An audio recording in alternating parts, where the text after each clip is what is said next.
Welcome, everyone. Very excited to have you be a part of this today. I know we are on different time zones and we come from different places, and we honor your place and we honor your language.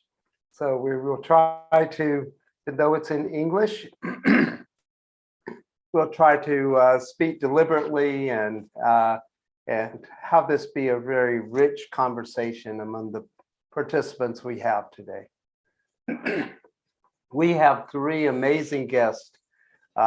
First of all, my name is Sam Crowell, and I'm a faculty member and a council member of the Earth Charter Education Center. And I'm going to be moderating this. And so I'm excited to introduce to you the three principals here.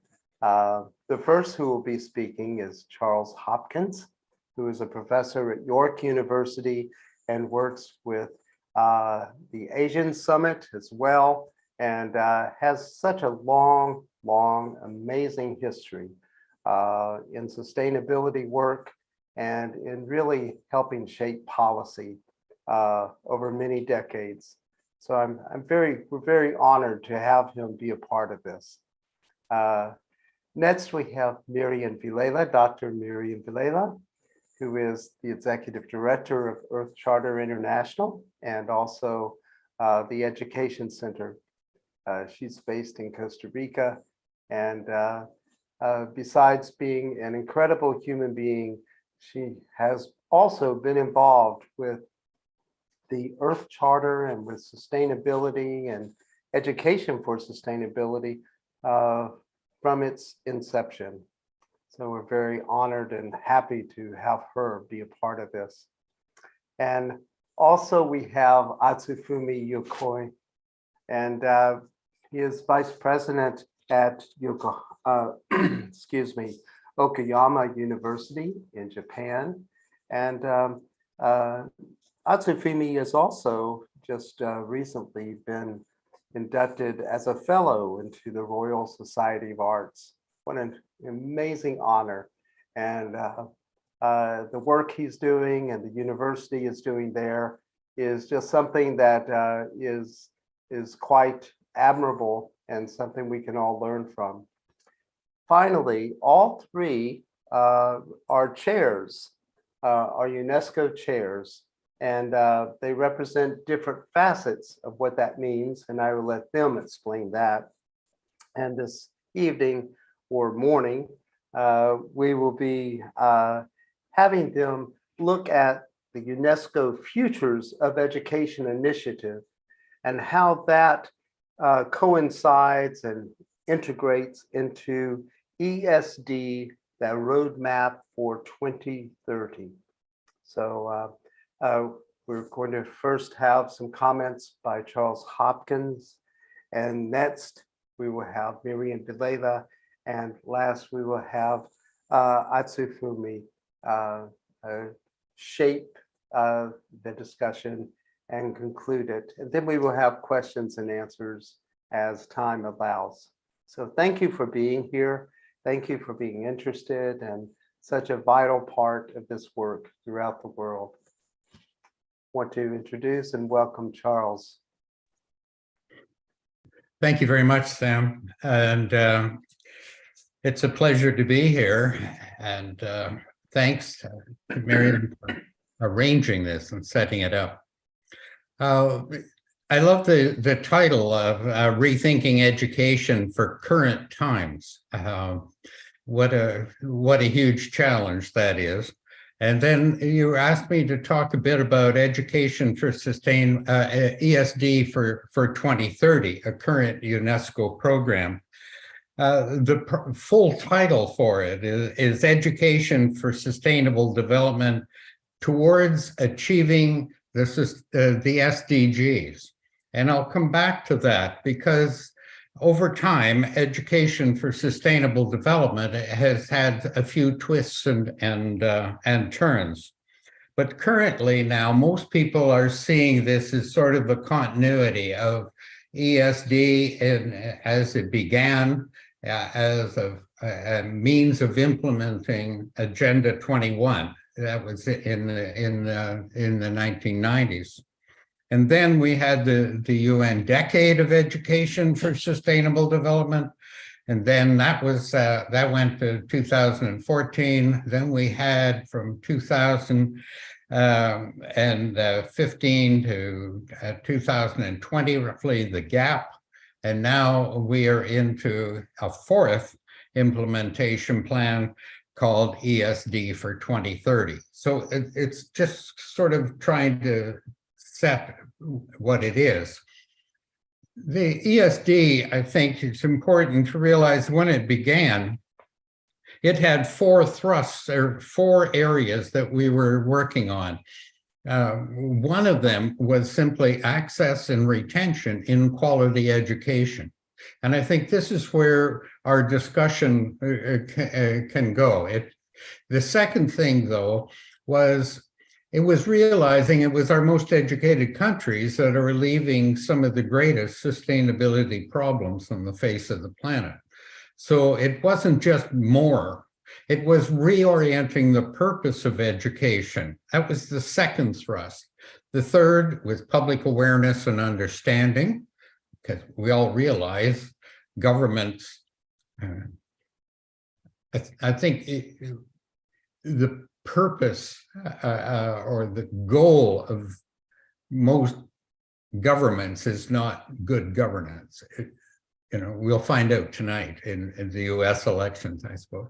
But the goal of most governments is staying in power, right? So you have to have public understanding and pressure to allow the governments to even move. And then the fourth one was training.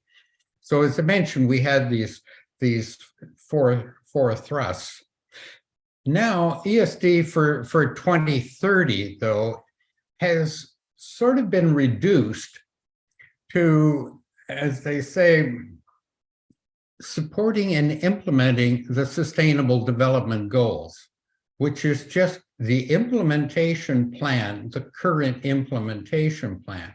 It doesn't talk about the need for access and retention in quality education at all. It brings it, it narrows it down in this particular one. So we see SDG 4, and the whole of SDG 4 is really education for sustainable development, right? Because that's where you have early childhood, you have access to quality education, you have inclusivity, you have all of the elements. But mainly we talk about it simply as target 4.7, along with global citizenship education. But it's also mentioned in target 12.8 in the sustainable consumption and production, and it's also in a target in climate change. Is understanding it. But basically, we see it as 4.7. But the United Nations General Assembly is pointing, look, it is the key enabler of implementing all 17 goals. You have to have public understanding, you have to have training, you have to have research, you have to have education and so on in order to move forward in them all. But within the particular education, the ESD for 2030, they have created this sort of program that goes along with Agenda 2030. UNESCO is responsible within the big UN family. There are about 35 different UN agencies, but UNESCO is usually the one that carries the role of the lead at any rate in education, right? So parallel to Agenda 2030 with the 17 goals, we have ESD for 2030. And in it, they look at learning content, they look at learning outcomes, not just what is taught, but what is learned. They looked at reorienting the pedagogy, and they look at something called transformation. And I think that's where Miriam and I and Atsufumi can have further discussion along the way. They also, within ESD for 2030, they have 5 priority areas. One, which is really important, is a priority on policy. Because if it's not in policy, systems have a hard time spending money on it. If they're held accountable within policy, then they can legitimately do it. And also embedding it in policy means that with the next administration, it won't be thrown out so we can go in yet another direction.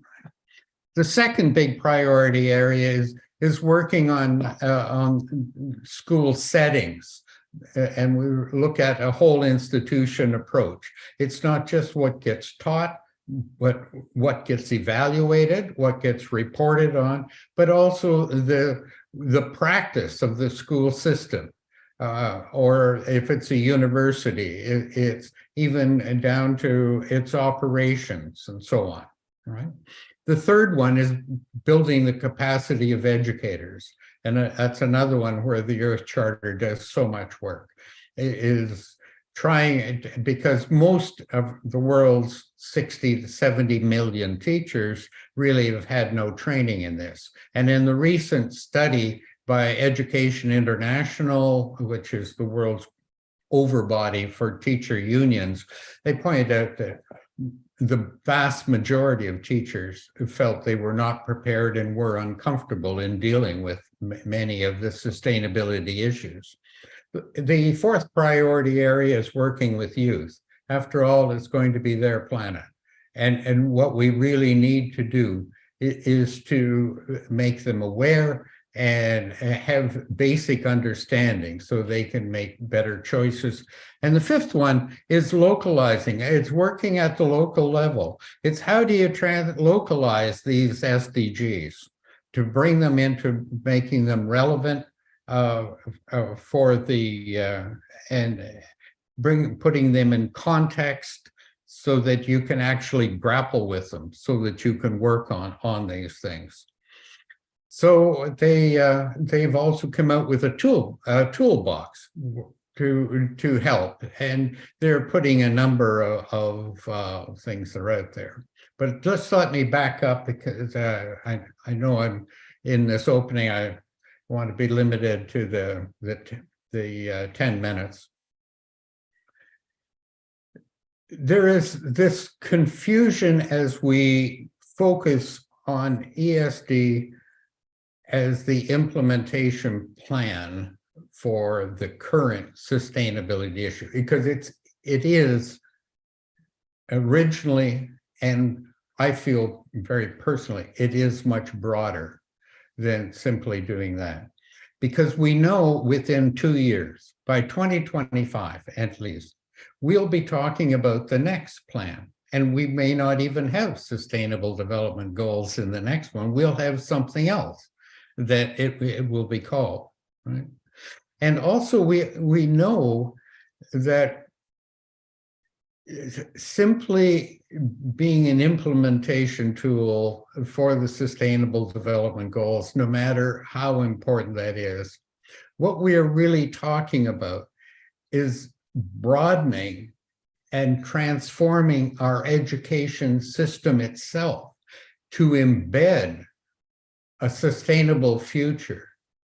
And all that entails embedding that as a purpose of our education systems. It's not about taking a course in sustainable production.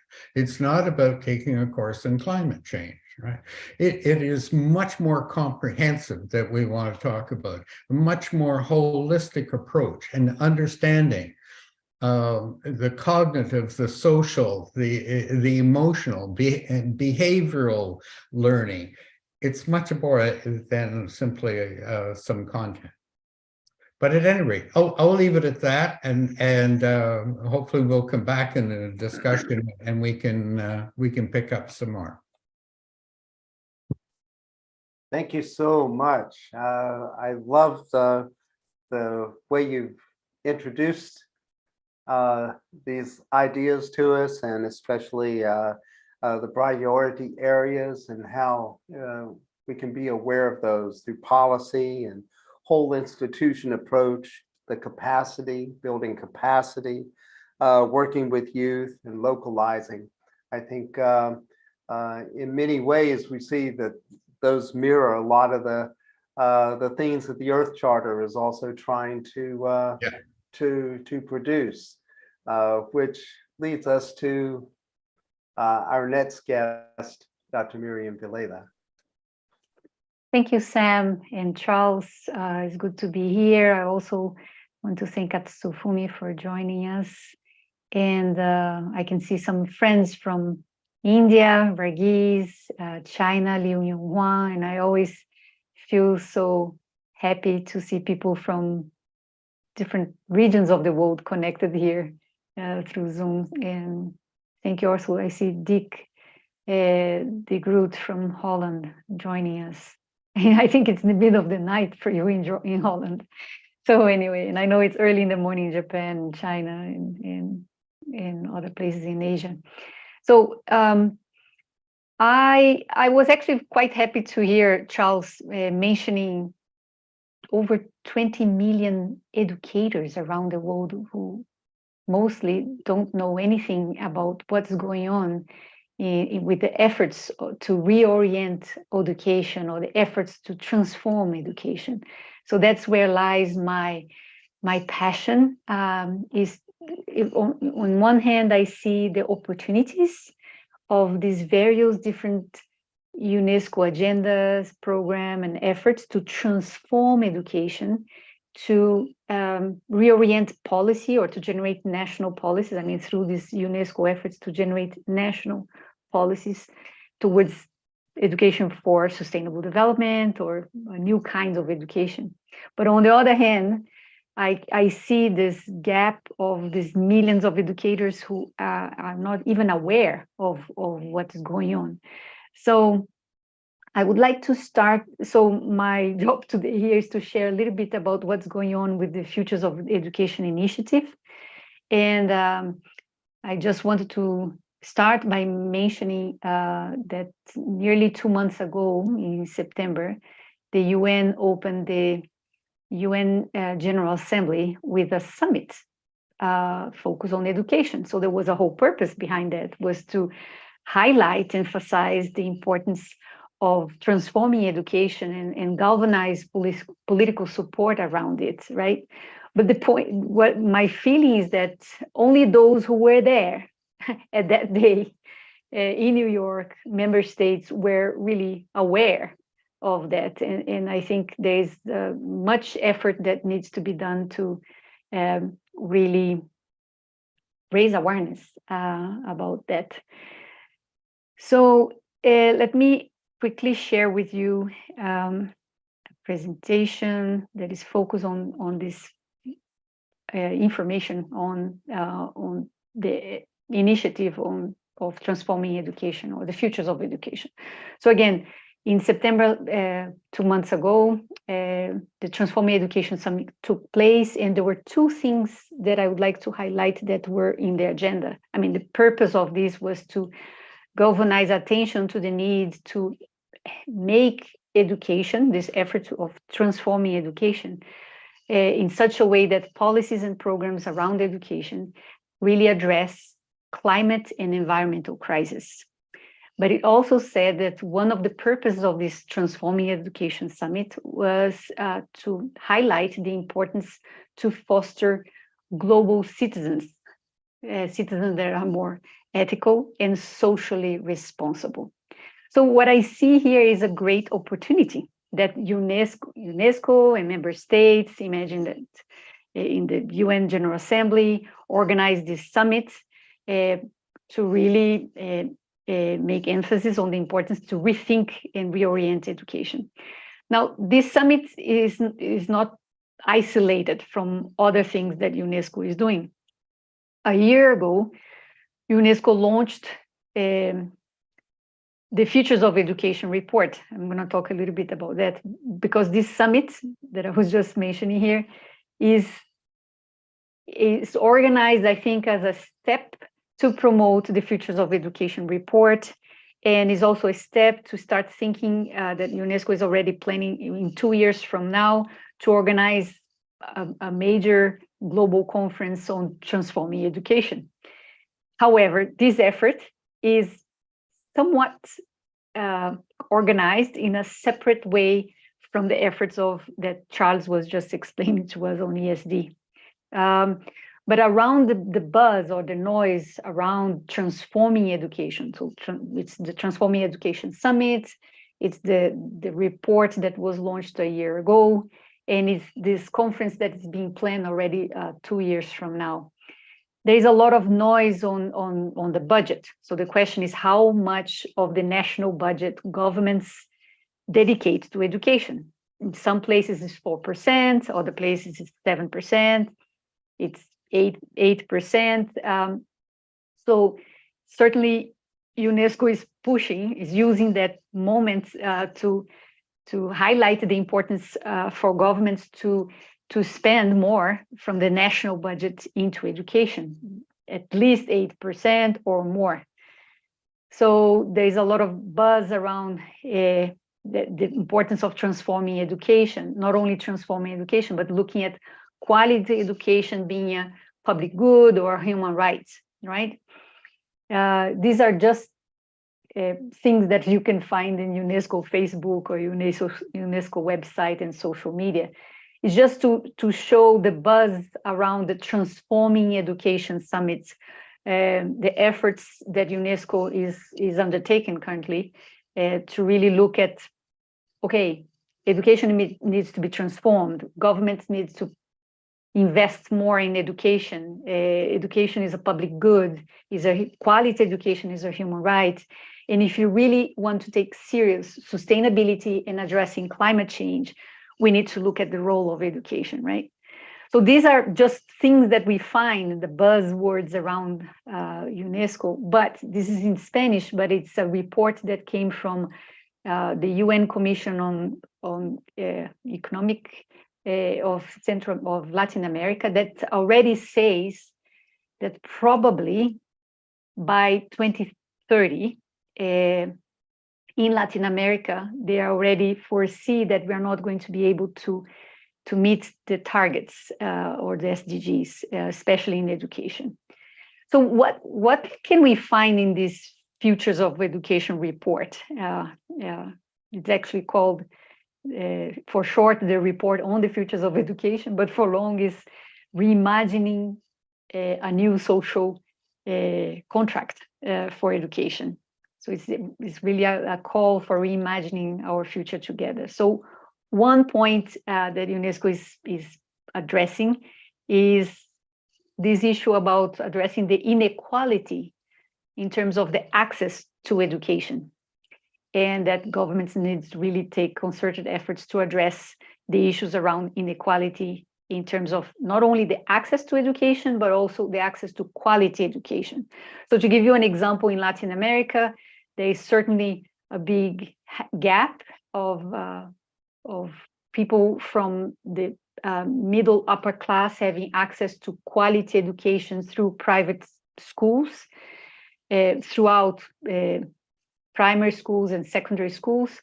But when it comes to addressing or accessing quality education at the higher education level, at the university level, normally the best quality education is in the hands of the public education systems.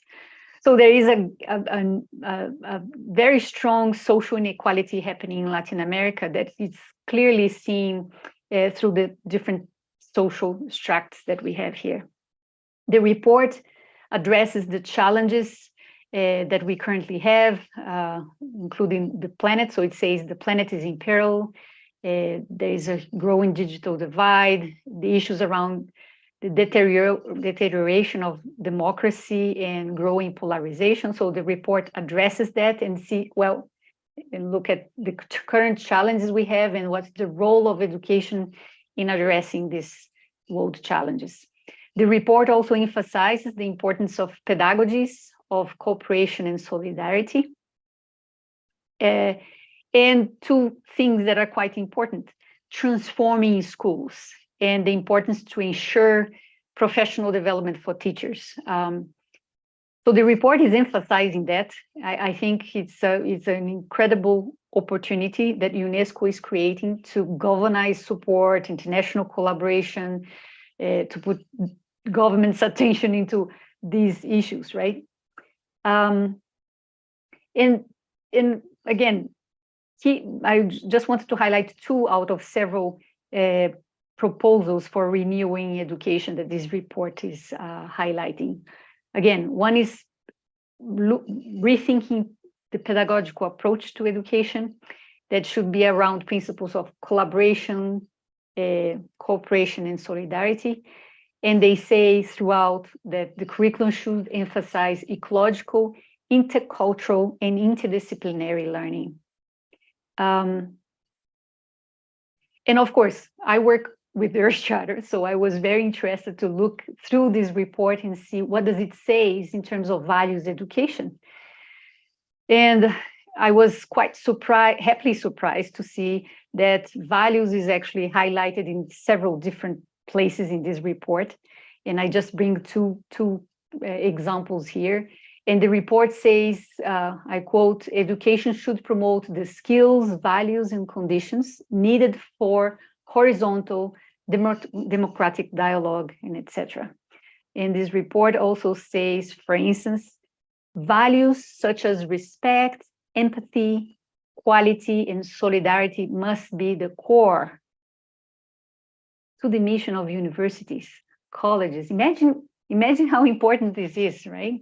Values should be at the core of the mission of universities, colleges, and technical institutions. And it goes on saying higher education must foster ethics and support students to be better and more capable citizens. I think this report really highlights so clearly the importance of bringing values and ethics into education. And these are just 2 examples, but there are many others also. So quickly, I would like to bring again to your attention that UNESCO is not only working in these 2 initiatives, the Futures of Education, outlined in this report of the Futures of Education and the Transforming Education Summit and the conference that is being planned for 2 years from now around this Futures of Education report and Transforming Education. But UNESCO is also working on this ESD for 2030 that Charles shared with us, that are, to some extent, being promoted and organized in a parallel way. But then UNESCO is also working significantly in promoting the implementation and the importance of global citizenship education, the importance to amplify our understanding that we are planetary citizens and what does that entail. There is also significant efforts going on to promote education programs and agenda and policies around climate change education. And currently there is a whole process around the 1974 recommendation that is being revised and will be launched, a new version of that a year from now. And what is that 1974 recommendation? Is a recommendation that was adopted by UNESCO in 1974, and it's around the importance of education for human rights, education for international understanding and peace. But all of these various initiatives that are currently organized and being promoted in parallel ways are, to a certain extent, quite similar. It's not exactly the same, but it's similar in the sense that they're looking at the role of education as an instrument for social transformation, right? These are education efforts that are rethinking the role of education. A couple of other things that we can find similar in these different education efforts or different education programs and agenda of UNESCO is that they highlight the importance of values and rethinking our worldviews. They're all emphasizing the importance of that education should be contextualized, should be meaningful, authentic. The Future of Education reports used the word education should be authentic, but it's because it needs to be contextualized and meaningful. It's similar words that we find in these different education agendas.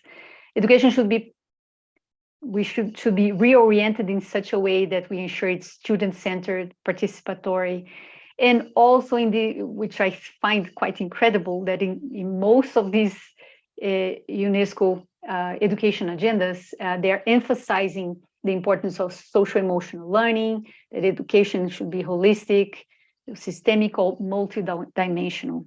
So these are just 4 key cluster areas that I find in these different reports. And lastly, I think that there is an incredible opportunity that is presented here to really incorporate this notion of the role of education for the current times to be cultivating or nurturing a sense of care, a sense of responsibility to one another, to the greater community of life, and to our future generations, which is what is articulated in the Earth Charter. But in order to make that happen, it's essential and critical to bring these notions and these great opportunities to the teachers, to the educators, right? To ensure that they are aware of what's going on and they are receiving professional development and training, first to understand the concepts, but also to envision a new way of making things happen in the classroom. Because the reality is, what we can see is that there's this huge and growing gap between international policies and education agendas being developed, which generate great opportunity. But at the same time, something completely different is actually happening in the classrooms, be it classrooms of primary and secondary education or classrooms of higher education institutions. So on one hand, we have a great opportunity, but we also have a challenge to shrink this gap and make it happen in practice. Thank you.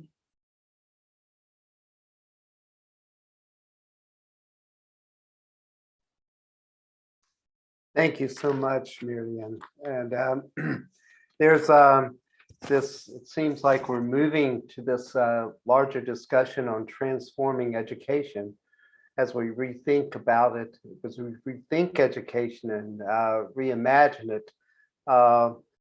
That's going to take us into some uncertain areas. Education has always had 2 primary roles. One has been to conserve the past, and the other to prepare for the future. And those 2 roles have been held in tension throughout time. And I think probably there's been more emphasis institutionally on conserving the past in terms of framing curriculum around that. But clearly, everything that UNESCO is putting forward is we need to shift our emphasis to preparing for the future, trying to invent and see and construct and create a future that's going to be sustainable for all and for the generations to come. One institution that's been very active in this preparation for the future has been Okayama University. And so I'm very interested in the work that Asufumi is doing, and I look forward to having you share some of that and your understanding of the UNESCO projects in your part of the world. Thank you very much, Sam. And also, I would like to echo, distinguished guests, Charles and Miriam.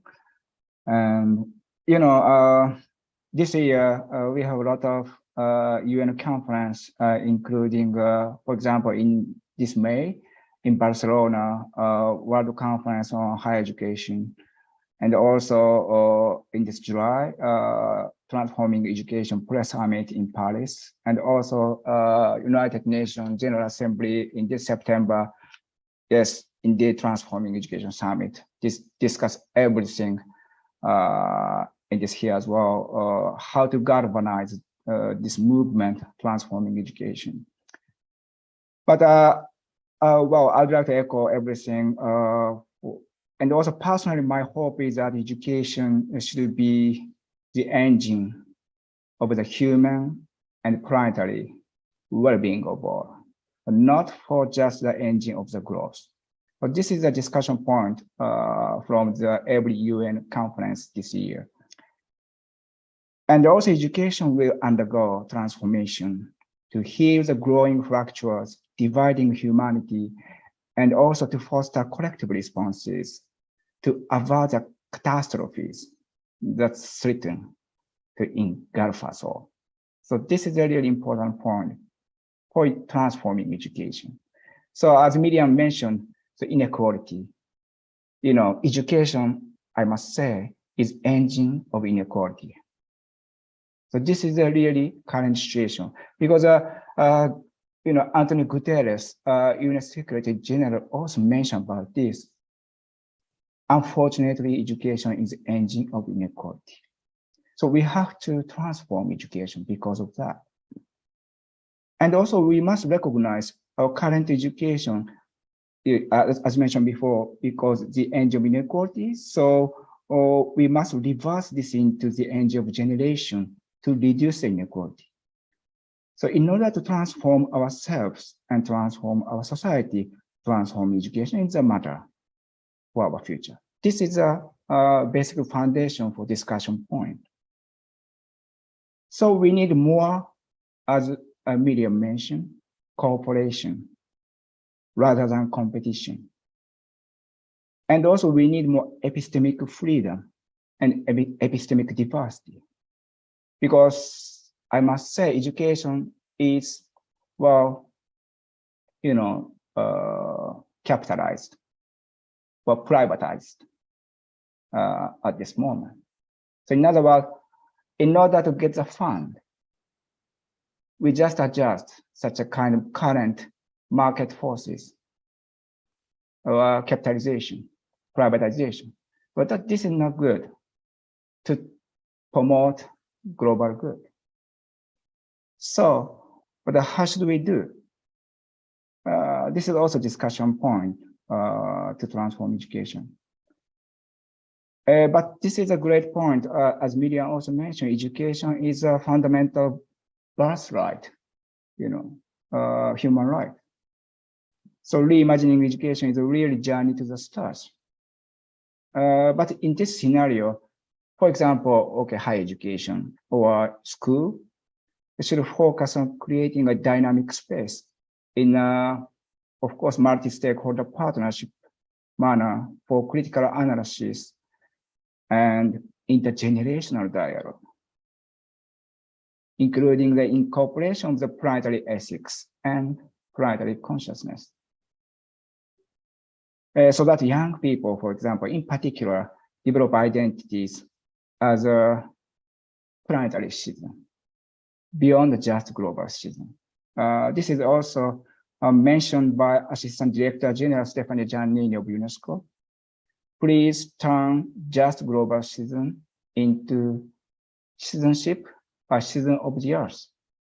This is very much important. So we need more planetary consciousness by transforming education. So in other words, we have to turn just a Homo sapiens into Homo symbiosis. How to work together. So Homo sapiens, just human being, but we have to beyond just human beings. We should be Homo symbiosis. So in other words, we really work together, everything on this planet, because on this shared planet. So that is why we need to become Homo symbiosis, not Homo sapiens. But this is also a discussion point, by the way. But this is really, I must say, Earth Charter is really, really inspirational, to think deeper about planetary ethics and planetary consciousness before taking action.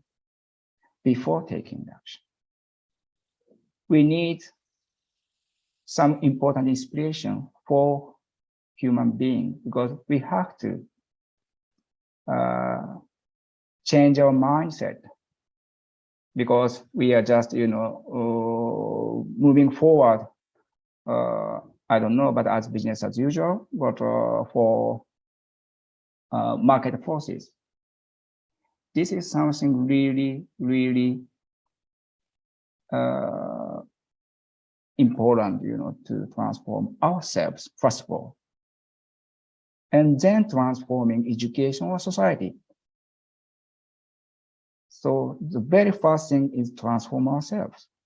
So in other words, our charter is really great inspirational material to transform ourselves. Yes. But anyway, I finally, because I must stop here. So I really cite some great phrase from Stephen Rockefeller, because the implementation of the Earth Charter's ethical principles requires the construction of goals and targets like SDGs, but vice versa. Action on the SDGs requires the kind of ethical framework and commitment called for in this Earth Charter. So these two initiatives complement each other and are a source of hope. So at this moment, we have to think about this, how to unite these kind of initiatives to transform ourselves and transform education. This is my final comment for, but thank you very much. I must stop here.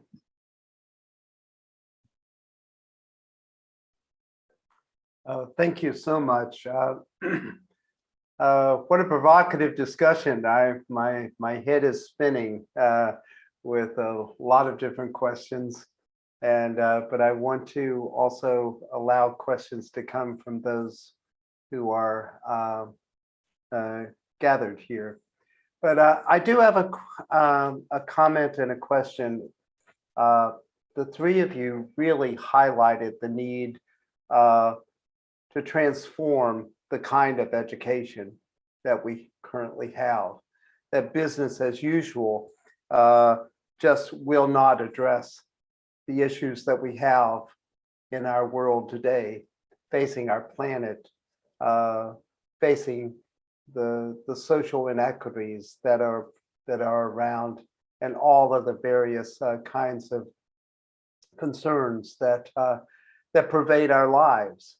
So the Earth Charter is often seen as a piece of paper with wonderful guides, with action principles, and with beautiful language, and it's a document that inspires.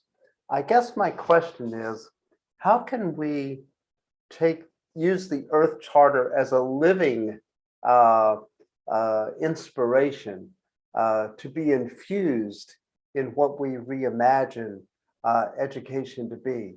How can it be part of a living process and a movement that carries us forward as a society and a world and an education that reflects that? Do you have any thoughts? I know it's a big general question, but maybe that may allow us to jump in more specific ways.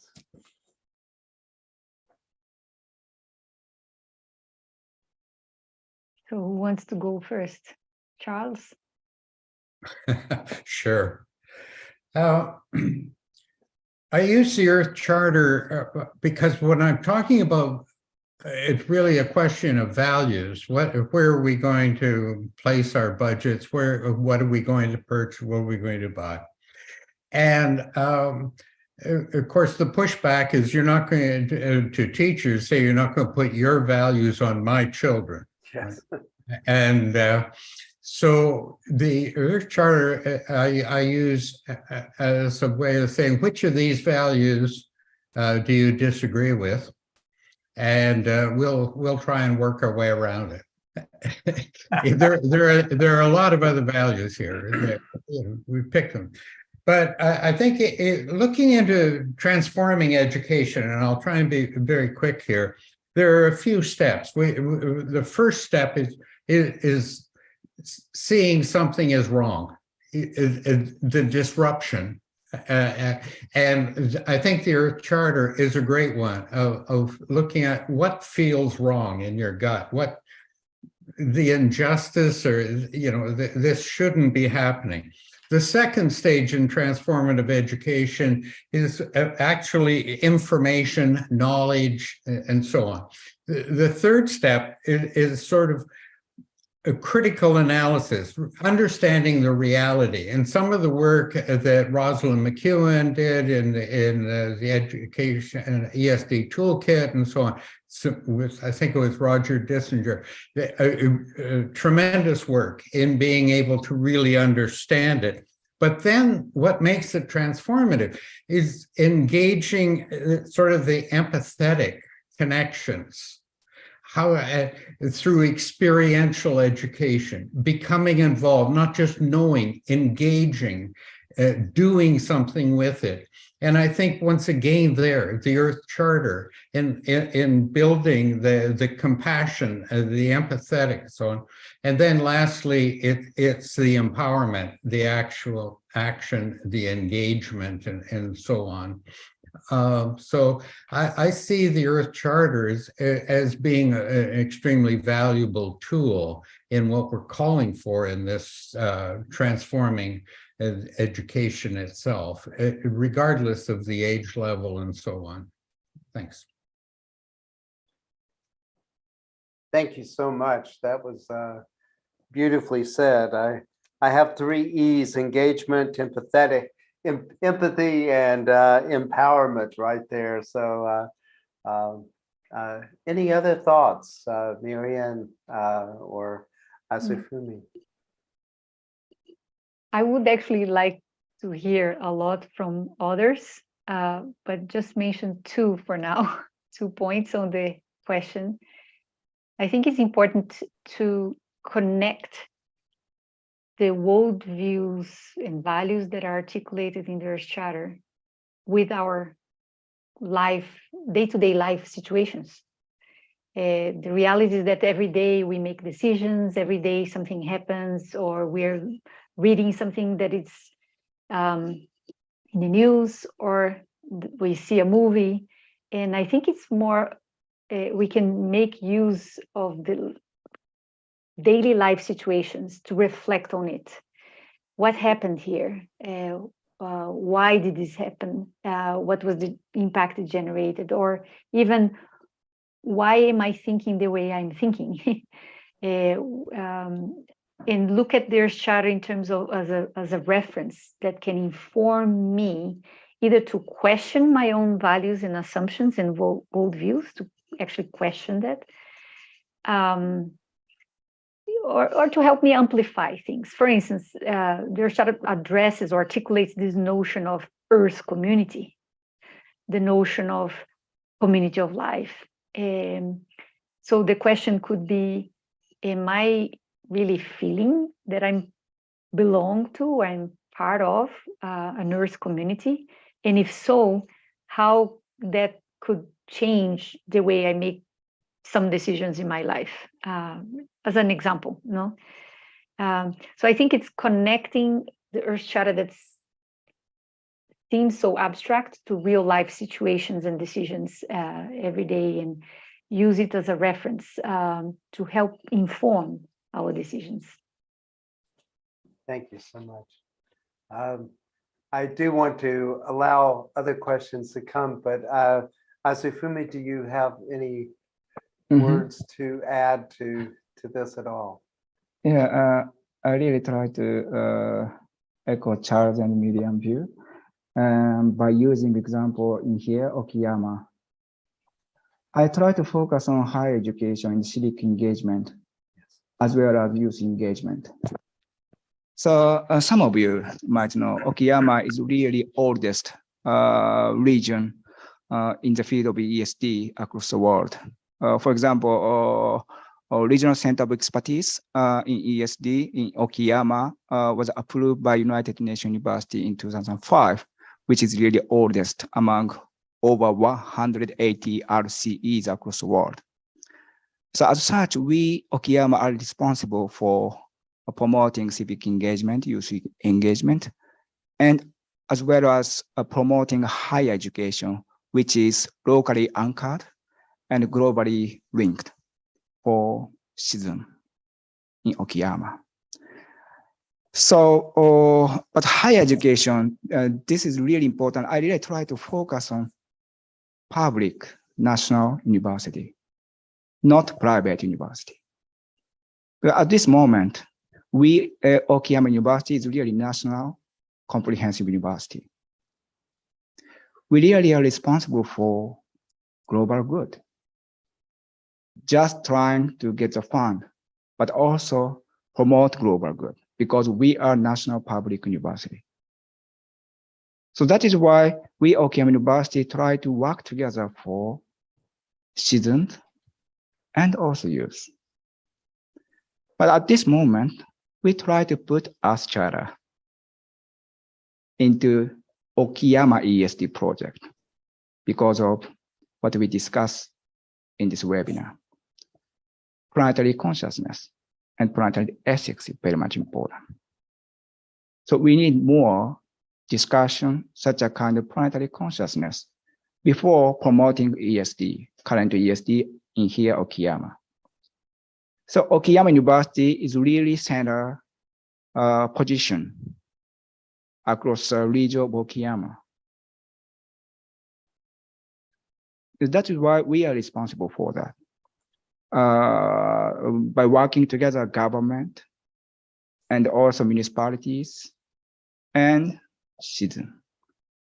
But we are national university. That is why we are responsible for everything to work together for ESD, which is really a key enabler for all 17 SDGs, as Charles mentioned. It's really important. So this is some example from Okayama. So that is why, but youth is really important. Some of you know, United Nations launches a brand new historical UN Youth Office this September. This is first time ever UN Youth Office, not initiative. UN Youth Office means really one of the structure of operating system of United Nations. So they try to involve youth as a stakeholder in the decision-making process from this year. So that is why youth should be making a noise. Yes. Be bold and be loud. So that is why we try to involve noise. Be bold and be loud. I like that. Yeah. Yeah, this is an example in here, Okayama, by the way. I hope you like it. Thank you so much for that. I want to offer, are there questions from the audience that I'd like to raise? Can I come in? Yes, please. I'm Varghese from India. It was great to be here early morning for us here. And Sam rightly said that the purpose of education is conservation of the past and preparing for the future.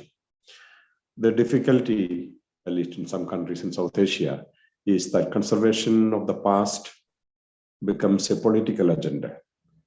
And it becomes often going into a mythical past. And that obviously makes it extremely difficult to prepare a community that truly connects, that really integrates and lives with a purpose of wholeness. Divisions begin to happen, disintegration begins to happen, one turning against the other. So I was just wondering if there is something that is special to those of us in South Asia, or is it also a a global phenomenon in some form or other. Yeah, thank you. Thank you so much for the question.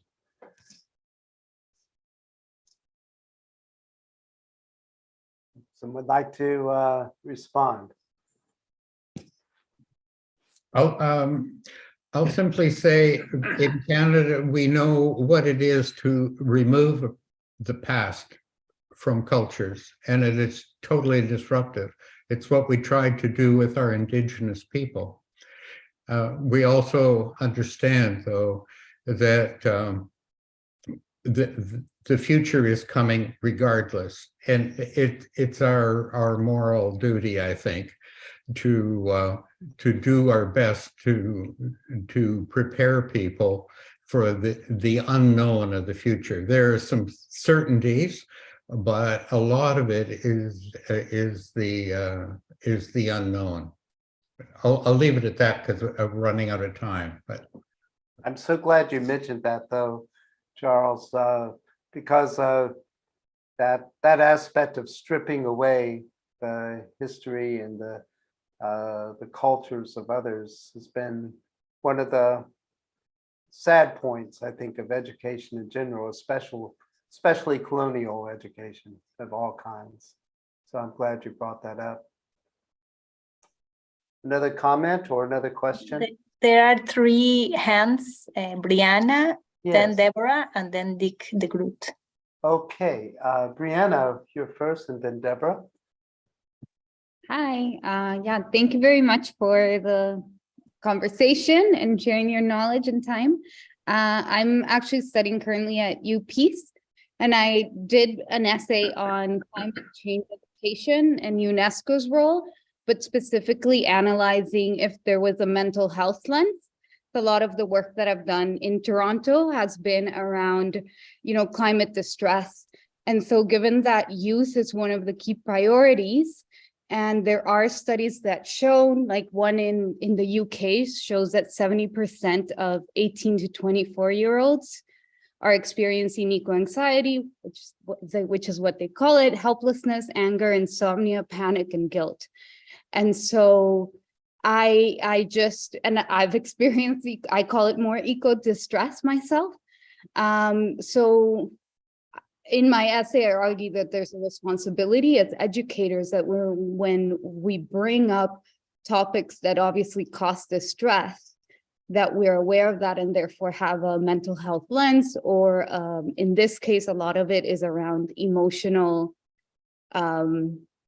just being able to hold our emotions and be aware of them.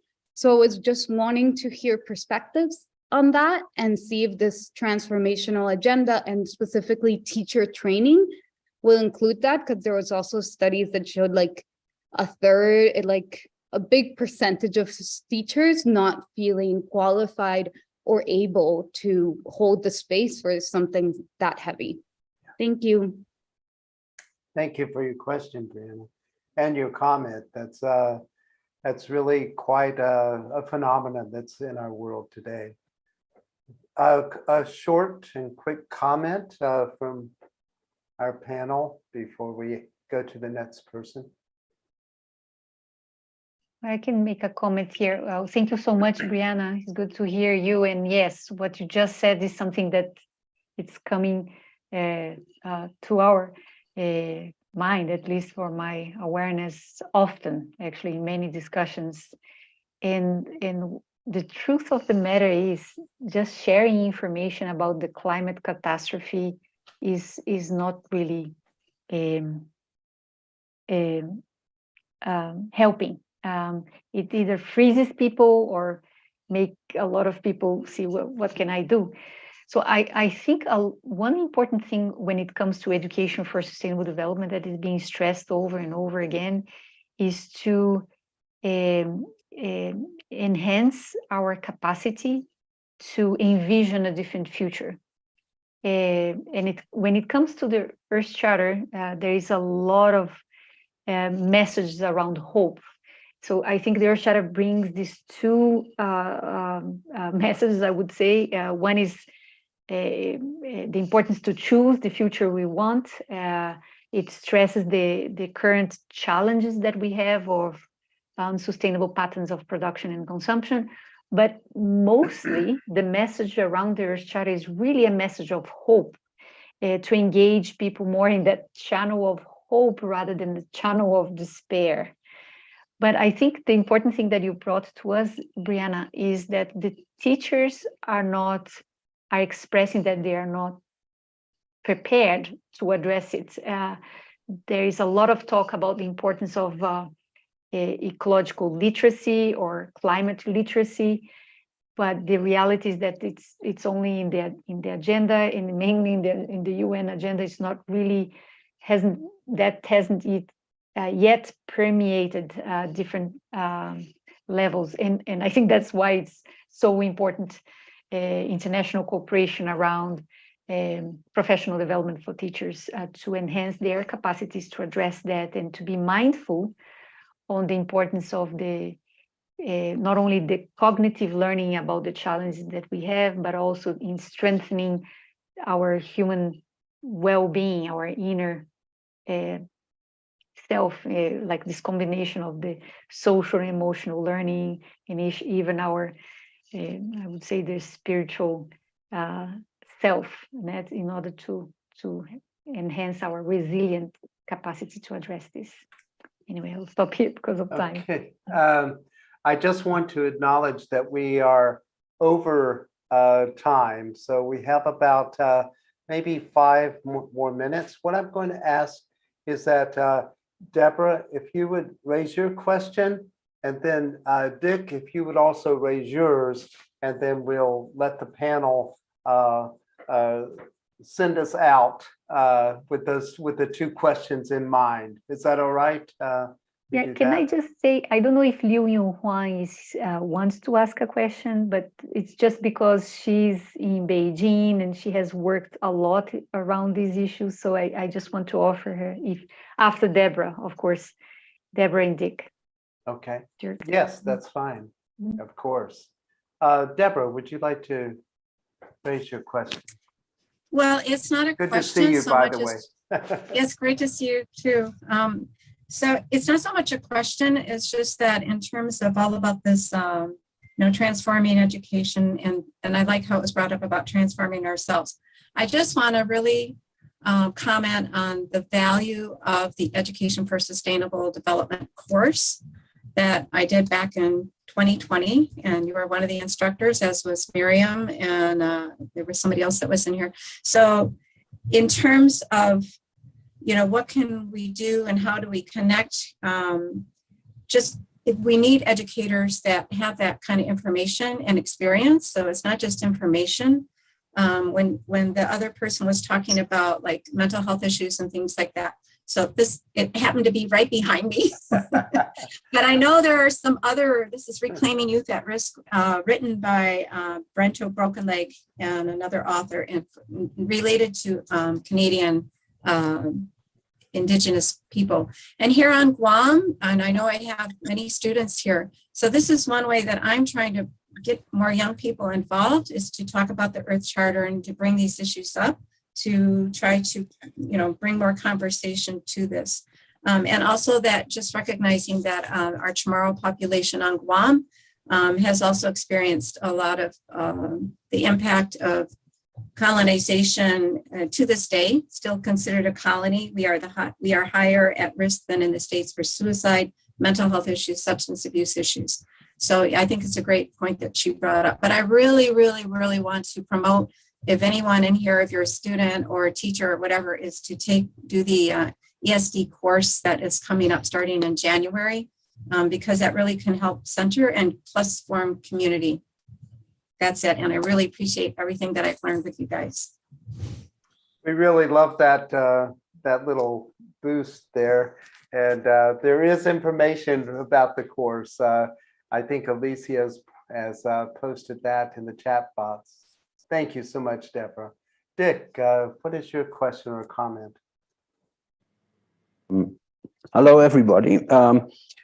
I have a comment, although I find it difficult in the multitude of information, argument, etc., to make my point. Well, but first of all, I would like to say that referring to sustainability, many people think of continuing what we are doing, keep continuing what we are doing. Where I think what we need to achieve is to change our worldview from a worldview centered on human activity to sustain their kind, to a worldview of the living system of the earth as a whole. So, and in order to do this, we must realize that every country has a big, for every country, education system is an important source of knowledge. So education is mining people for knowledge that is practical for the economic survival.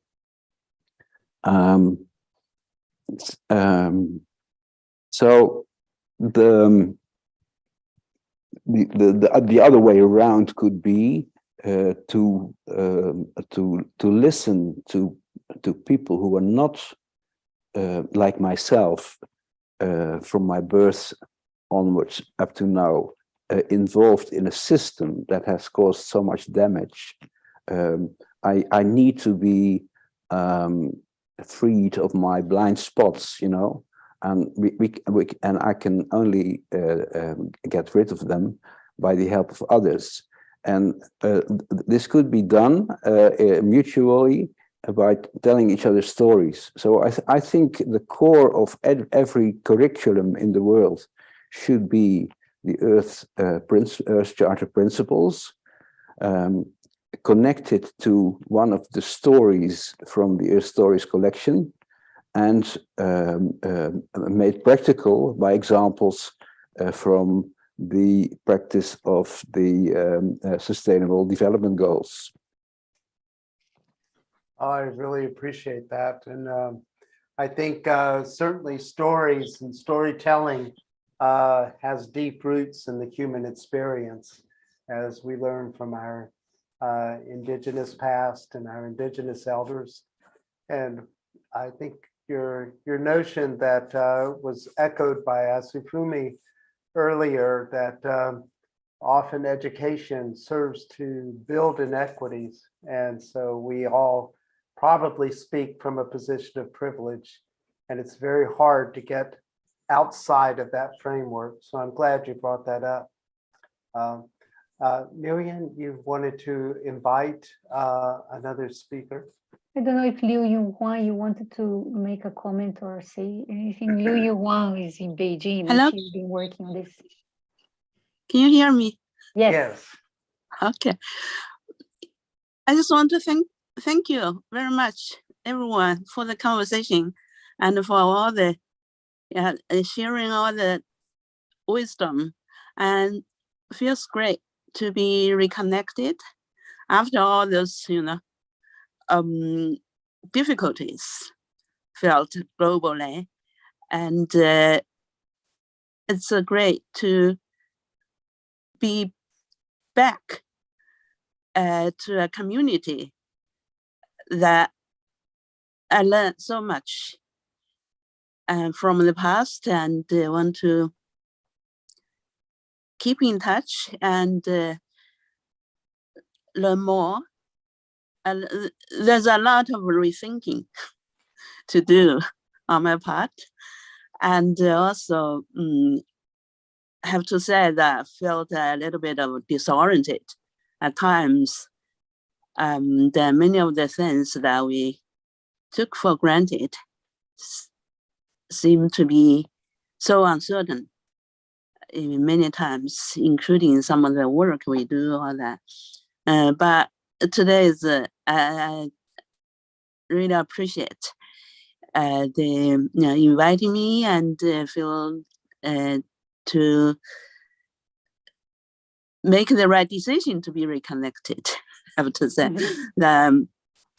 Thank you. There's one point I really feel that strongly is this reconnection, not only with the ESD community globally, and also the effort to be reconnected with our tradition, and where we look into the future. And I would like to share more of our learning with the family members. I feel like a family, part of the family with Marianne and Charles and all of you. And again, thank you very much. We'll keep in touch. Thanks. Thank you, Liu Huang.